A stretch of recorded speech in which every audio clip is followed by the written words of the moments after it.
Hi friends, welcome back to Gopisri channel. మీరందరూ ఎలా ఉన్నారండి? నేనైతే బాగున్నాను. ఈ వీడియో ఏంటంటే, నేను మా అబ్బాయి పెళ్ళి 2 సంవత్సరాల తర్వాత పిల్లలు లేకపోతే పిల్లలు పుడితే ఇక్కడ వినాయకుడి గుడిలో 108 బిందెలు నీళ్ళు పోస్తాను మొక్కుకున్నానండి.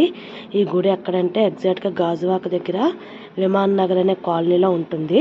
అది అపార్ట్మెంట్ల మధ్యలో ఈ గుడి కట్టారు. ఆ గుడిలో పూజలు అవి కూడా మా హస్బెండ్ చేయిస్తారు.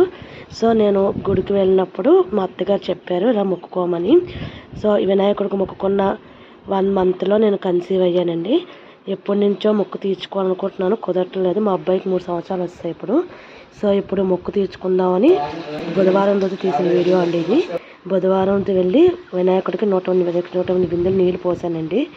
ఈ 108 బిందెలు నీళ్ళు పోయడం వల్ల నా మొక్క అనేది తీరింది. ఈ వినాయకుడు చాలా మహిమ కలవాడండి. మనం ఏమనుకుంటే అది జరుగుతుంది. మా హస్బెండ్